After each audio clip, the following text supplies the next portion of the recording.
perception that has been created by the left wing on Republicans, and many African Americans believe that this is true. That Republicans are racist. As I said many times, you can be, I've used ice cream cone as an example of this, okay? A Democrat and a Republican can go in and order an ice cream cone, and they can both order vanilla. And if the Democrat orders vanilla, nobody thinks anything about it. But if the Republican orders vanilla, there's a little bit of, yeah, that figures. Yeah, that figures. Got to get vanilla. Got to get white. That's it. Yeah. There's that little underlying assumption that there must be racist thoughts buried deep within your average person who tends to vote Republican or be more politically conservative. It is a lie. Now, does that mean there are no political conservatives who are racist also in their hearts? No, of course not.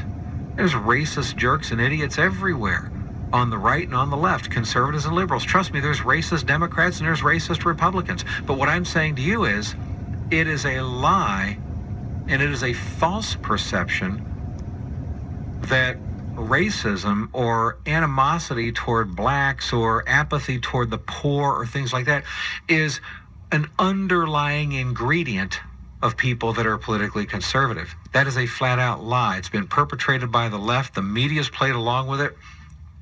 And that helps feed into Democrats enjoying 90% of the African-American vote. And then you add to that the argument that, well, if Republicans are wanting to reduce welfare spending, or they're wanting to lower taxes for everybody, including the rich, then that just becomes ammunition that the Democrats use to say, see, those Republicans, they really do only care about rich, white, corporate America. They don't care about the poor, which are mostly African-American in this country, see? Or they're trying to scale back welfare programs, see? They're trying to take money away from poor black people. That's the way that it's perceived. Never mind the fact that you could turn the very same thing around on Democrats regarding their policies. Democrats are against voucher programs. Voucher programs help inner city poor kids and families get education, the same kind of education that the white kids in the suburbs are getting. That's right, but you have many poor inner city African-American families that they don't have the money to send their kids to nicer private schools, but the voucher programs allow them to do that. The Republicans are for that, but the Democrats are not. See, I'm honest enough to admit the reason that the Democrats are against voucher programs is not because they're racist and they don't like black people and they don't want black people to get a better quality education. That's not the reason why. If I were dishonest, I would claim that's the reason why. But I'm being honest with you, that's not the reason why. The reason why is that one of the biggest voting blocks of the Democratic Party are the powerful unions. They've got the unions in their back pocket, or I should say the unions have the Democratic politicians in their back pockets. And part of the powerful unions are the teachers' unions.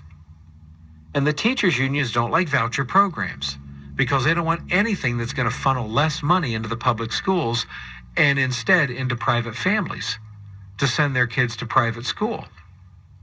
So therefore, the teacher unions are against voucher programs. The teacher unions tell the Democrats, if you want our support, you better not support vouchers. Or otherwise, you're going to anger the unions, and you don't want the unions against you because the Democrats depend on the powerful unions. So what the Democrats are doing is they're caving into the unions and saying, okay, we're against vouchers.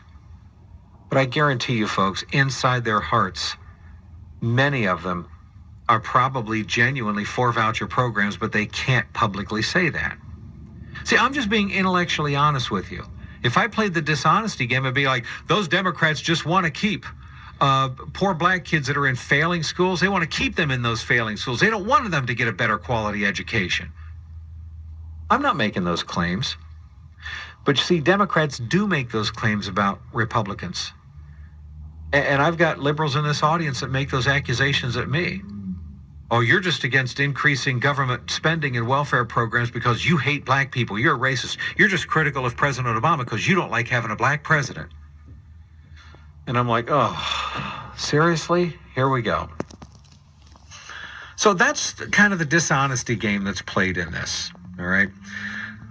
Well, that brings me then to Ted Cruz, because Ted Cruz is not just a conservative Republican, he's probably the most conservative of all the Republicans running, which means, therefore, he's probably the, quote, most racist of the Republicans running, because that is the perception that's been created by the left.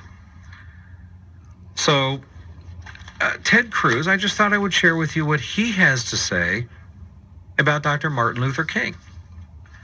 He issued a statement / op-ed today, and here's what it says, quote, "Today we honor Reverend King, a sojourner of justice.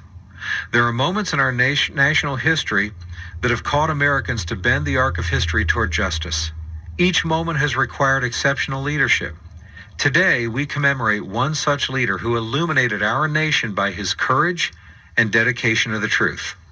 Reverend Martin Luther King Jr. understood the American potential more fully than it was actualized at the time. He challenged the distorted conventional acceptance of a, quote, separate but equal citizenry. Instead, he drew upon that promise of our founding that every person is, quote, endowed by their Creator with certain unalienable rights. Reverend King reminded communities across the country that we have a duty to rectify the original sin of our nation and to respect the dignity and worth of all human personality." Today, he quoted Dr. King in that. "Today we celebrate this sojourner of justice, and we remember his sacrifice. Because of his persistent struggle on the road toward freedom, because of his vision for an America in which men and women, boys and girls of every race would learn, work, and pray side by side, we now have made great national strides to embrace the inherent dignity of humanity. While we continue to conquer racial bigotry, we cannot neglect the current climb toward justice for all, especially children. Just 5 years after Reverend King's death, another grave injustice stained our nation. The Supreme Court ruled that unborn children have no right to life. That decision defied the very essence of freedom. Without life, there is no liberty. Without life, there is no pursuit of happiness. Yet since Roe v. Wade, that right has been snatched away from 56 million unborn children. As Reverend King's niece, Dr. Alveda King, has rightly stated, quote, abortion and racism are evil twins, born of the same lie, end quote. The lie that there is no inherent worth in humanity. The lie that some people do not deserve the chance to become the next musicians, scientists, architects, leaders, and service members. The lie that not every life is equally valuable to our Creator. This is the lie that Reverend King devoted his life to not simply dispelling, but to displaying to the world its utter perversion. He did so powerfully with grace and conviction. Today we are called to do the same with any degradation of human dignity.